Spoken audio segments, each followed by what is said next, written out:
Bonjour Jean-Michel Blanquer. Bonjour. Nous allons parler dans un instant de ce cadeau que vous faites aux élèves de CM2, ce livre pour l'été, mais d'abord les épreuves du bac. Un préavis de grève a été lancé par plusieurs syndicats le jour de l'épreuve du bac, une grève de la surveillance. C'est une menace qui est souvent brandie par les syndicats, qui est rarement appliquée. Ça fait 15 ans que ça n'avait pas eu lieu. Comment est-ce que vous en êtes arrivé là ? Non, ça, c'est arrivé plus fréquemment que ça que la menace soit brandie. Après qu'elle soit mise en œuvre, c'est autre chose. C'est bien ce que je dis. Ça fait 15 ans que c'est pas arrivé. Mais rien ne dit qu'elle sera mise en œuvre. Autrement dit, mon premier devoir, c'est tout simplement de faire en sorte que ça s'organise bien, et ce sera le cas. Je suis évidemment très désolé que certains croient utile de faire ce genre de préavis, mais en tout cas, mon devoir vis-à-vis des élèves et de leurs familles, c'est de leur dire aujourd'hui que le 17 juin, les épreuves se dérouleront normalement et que nous nous organiserons. Alors, qu'est-ce que ça veut dire ? Ça veut dire qu'il y a des discussions en cours avec ces syndicats qui contestent une partie des réformes que vous avez conduites, ou est-ce que ça veut dire que vous allez remplacer les effectifs des grévistes ? Ça veut dire que nous nous organisons quoi qu'il arrive. Ça veut dire que, donc, quel que soit le taux de grévistes, nous nous organiserons. Par ailleurs, je pense que ce taux sera bas parce que tout simplement, les professeurs sont des gens responsables et savent qu'on ne fait pas ça le jour du baccalauréat. Même quand on n'est pas content. Même quand on n'est pas content, mais vous savez, il y a 1 million de personnels à l'éducation nationale. Est-ce que vous connaissez une structure d'1 million de personnes où tout le monde est content tout le temps ? Non. Donc, c'est pas parce que vous êtes mécontent que vous devez faire peser ce genre de choses. Par ailleurs, le dialogue social existe à l'éducation nationale. Nous recevons les organisations syndicales très régulièrement sur bien des sujets. Donc, on ne peut pas faire non plus comme s'il n'y avait pas de dialogue social, y compris sur le sujet des rémunérations. Je n'ai absolument pas besoin de ce préavis de grève pour faire attention au sujet des rémunérations. J'ai reconnu pleinement que c'était un sujet important. Et donc, un cycle est prévu pour discuter de cela, travailler dans la durée, parce que c'est un sujet profond et qui prend du temps. C'est tout à fait prévu. Donc, cette pression ne sert à rien. Et de toute façon, je ne travaille pas sous la pression. Donc, le 17 juin, les choses se feront, normalement. Elles se feront parce que les effectifs seront remplacés. D'abord, ce n'est pas tous les syndicats qui appellent à la grève, heureusement. Et par ailleurs, j'adresse tout simplement un message, qui est toujours un message de très grande estime à tous les professeurs de France. Ne tombez pas dans ce panneau, si je puis dire. Et le 17 juin, nous devons montrer la belle éducation nationale, celle qui fonctionne bien, et c'est tout à fait possible. Vous avez encore bon espoir, à l'heure où on se parle, que ce préavis de grève ne débouche pas sur un mouvement effectif, c'est ça ? Oui, ou en tout cas sur un mouvement, je pense qu'il débouchera sur peut-être un petit mouvement faible, et de toute façon, nous nous organiserons pour cela. Et vous avez rassuré les parents ?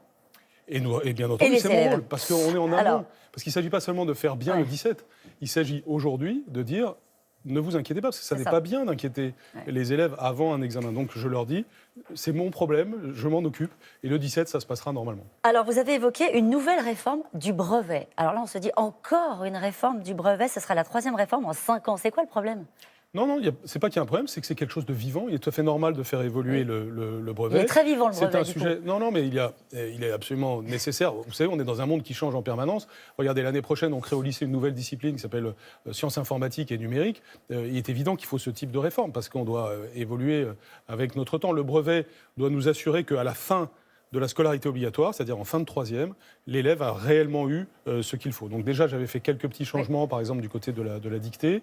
Maintenant, nous devons avoir quelques autres changements, notamment pour encourager les pratiques orales des élèves, leur capacité à s'exprimer.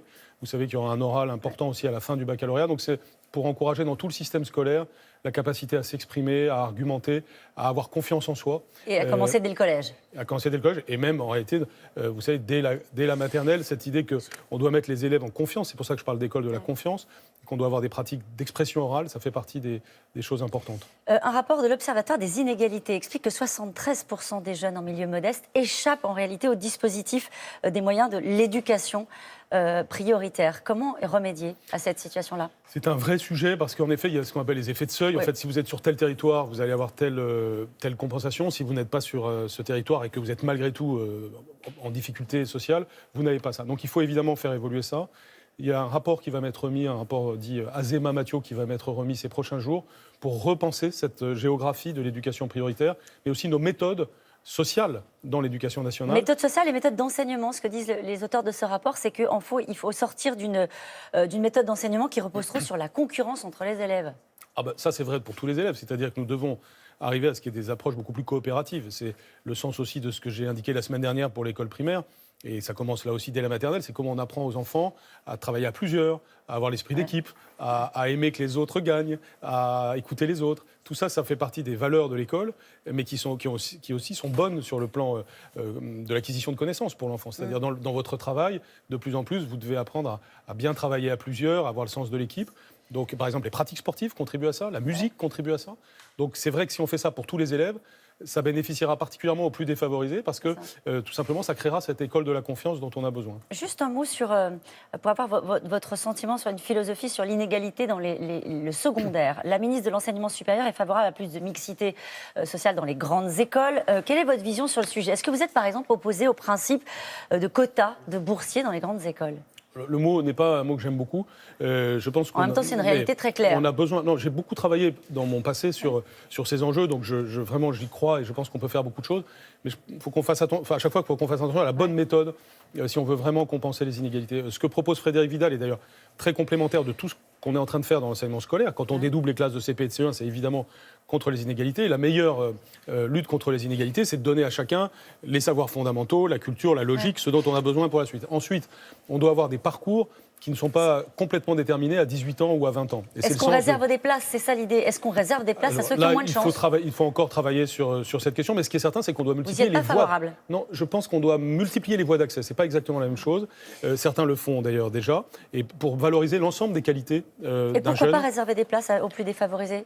Pourquoi ça serait une voie d'accès, ça peut être ça. C'est-à-dire, la voie d'accès, ça peut par exemple valoriser le fait que vous avez été très bon dans chef d'équipe dans telle et telle circonstance. Donc, et de cette façon-là, on peut. J'en viens à votre cadeau, les Fables de La Fontaine que vous allez offrir à tous les élèves de CM2 pour l'été.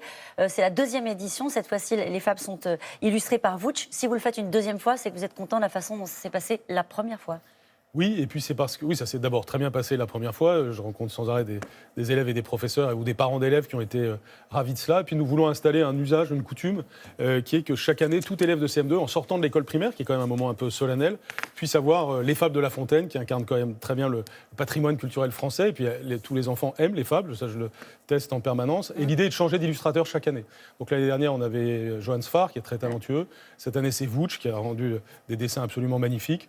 Et donc, je suis très heureux de le donner à tous les CM2 de France, tous les enfants. Tous les enfants n'ont pas des livres chez eux. Et le fait que chaque enfant de France en ait au moins celui-là, et que ce soit les Fables de La Fontaine, je pense que c'est une bonne chose. Et puis, c'est l'occasion de cérémonies dans les écoles, avec les parents, avec les élus, avec la communauté éducative. Et ça, c'est toujours une bonne chose. Merci beaucoup. Merci Jean-Michel Blanquer, c'est à vous, Laurent. Mais je vous le donne, Laurent, je vous promets, parce que vous ne les connaissez pas toutes par cœur, je sais. Non, mais quasiment, mais c'est surtout pour les dessins de Vouch aussi. C'est ça. Excellent et talentueux. Merci à tous les deux et passez une très belle journée.